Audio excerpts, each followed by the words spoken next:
Encore aujourd'hui, quand Tim n'arrive pas à faire ou à attraper quelque chose, il ne pense pas toujours à nous demander de l'aide spontanément. Il peut s'énerver ou éviter de nous solliciter comme s'il voulait garder le contrôle de la situation.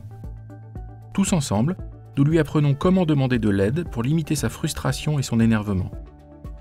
Un enfant autiste ne comprend pas qu'il peut communiquer ses besoins.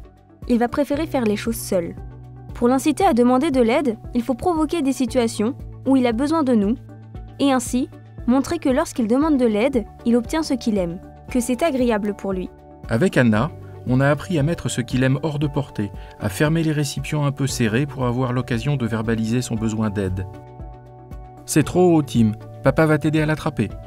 Ou encore, oh, c'est dur à ouvrir, je t'aide, Tim ?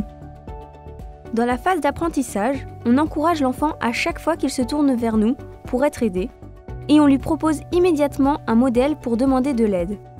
Il peut le faire de différentes façons.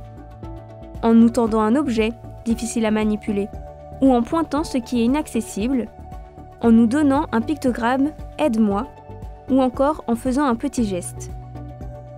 En classe, pour que Tim apprécie mon aide, je fais attention d'intervenir avant qu'il ne s'agace.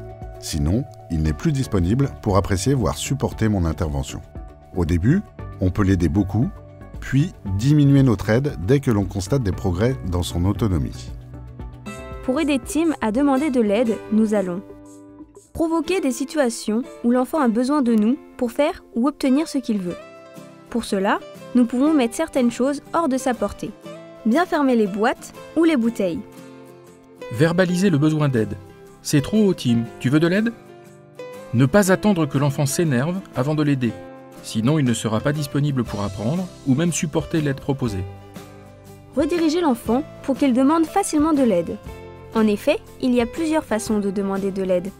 Pointer ce que l'on veut, tendre l'objet que l'on ne peut pas manipuler seul, donner un pictogramme, ou dire encore une phrase simple comme « aide-moi » ou nous faire un signe.